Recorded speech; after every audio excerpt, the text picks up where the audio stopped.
नमस्कार, आप देख रहे हैं खबर मीडिया। दोस्तों, जैसा कि आप सभी को पता होगा कि अभी हाल ही में जब सिद्धार्थ पिठानी को एनसीबी ने गिरफ्तार किया तो दोस्तों एनसीबी ने सिद्धार्थ पिठानी से कई सारे अहम सवाल पूछे हैं और मैं आपको बताऊंगा कि किस तरह से इन सवालों का जवाब अब समीर वानखेड़े जो कि एनसीबी के जोनल डायरेक्टर हैं उन्होंने खुद सामने आकर के दिया है और उनसे अभी हाल में ही पूछा गया तो उन्होंने कई सारे सवालों का जवाब दिया है। दोस्तों, आपको बता दें कि समीर वानखेड़े से पूछा गया कि किस तरह से सिद्धार्थ पिठानी से पूछताछ हुई है और सिद्धार्थ पिठानी ने क्या क्या सच्चाई बताई है। तो समीर वानखेड़े का कहना है कि वो सब कुछ चीज़ें तो नहीं बता सकते, लेकिन हाँ उनका कहना है कि अभी हम इस केस में जरूर और भी ऐसे बहुत सारे लोग हैं जिनसे पूछताछ करने वाले हैं और सुशांत सिंह राजपूत के जितने भी करीबी लोग हैं उनसे एक बार फिर से बहुत बड़ी पूछताछ होने वाली है। इसका मतलब ये है कि समीर वानखेड़े ने साफ कर दिया है कि अब रिया चक्रवर्ती से एक बार फिर से बहुत जल्द पूछताछ हो सकती है। इसके साथ ही आपको बता दें एनसीबी सूत्रों से कुछ ऐसे सवालों की जानकारी मिली है जिसके बारे में जानना आपके लिए जरूरी है, क्योंकि सिद्धार्थ पिठानी से ये सवाल पूछे गए हैं और इसके साथ साथ सुशांत सिंह राजपूत के बॉडीगार्ड से भी काफी सारे सवाल पूछे गए हैं। आपको बता दें कि सुशांत के बॉडीगार्ड को एनसीबी ने तलब किया था और उसके बाद उनसे भी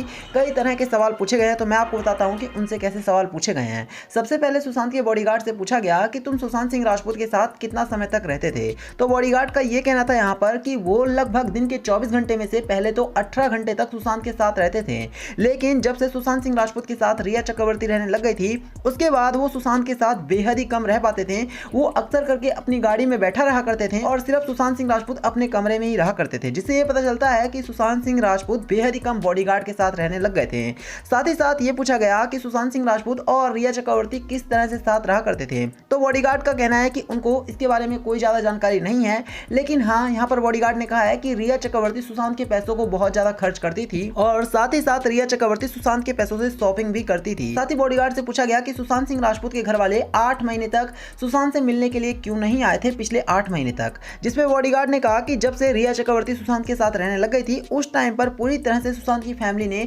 सुशांत के साथ पूरी तरह से अपना नाता तोड़ दिया था और लगभग वो बेहद ही कम आते थे। बॉडीगार्ड ने कहा कि पहले तो सुशांत की बहन मीतू सिंह और प्रियंका बेहद ही ज्यादा सुशांत के घर पर आती रहती थी, लेकिन जब से सुशांत सिंह राजपूत की लाइफ में रिया चक्रवर्ती आई थी उसके बाद से उन दोनों ही बहनों ने आना कम कर दिया, क्योंकि रिया चक्रवर्ती नहीं चाहती थी कि किसी भी तरह से सुशांत के घर पर कोई भी मेहमान आए। और बॉडीगार्ड ने तो ये तक कहा है कि रिया चक्रवर्ती सिर्फ अपनी ही फैमिली के मेंबर्स को बुला करके लेकर आती थी और सुशांत के घर पर पार्टी करती थी, फिर वो चाहे रिया चक्रवर्ती का भाई हो या फिर उनकी माता या फिर पिता। तो यहाँ पर यह बात साफ है कि रिया चक्रवर्ती ने पूरी तरह से सुशांत सिंह राजपूत की फैमिली को सुशांत से दूर कर दिया और साथ ही साथ सुशांत को पूरी दुनिया से अलग कर दिया था। और इसका नतीजा ये निकला कि आज आप सभी को पता है कि सुशांत सिंह राजपूत अचानक से ही खत्म हो गए थे। और आपको बता दें कि अब सुशांत सिंह राजपूत को इस दुनिया से गए हुए 1 साल होने में सिर्फ और सिर्फ 9 दिन बचे हैं और इसके बाद दोस्तों आप सभी देखेंगे कि सुशांत को इस दुनिया से गए हुए 1 साल हो जाएंगे और ऐसा लग रहा है कि एनसीबी अब बहुत जल्द सुशांत के केस को सॉल्व कर देगी और सुशांत सिंह राजपूत को इंसाफ तो मिलेगा ही,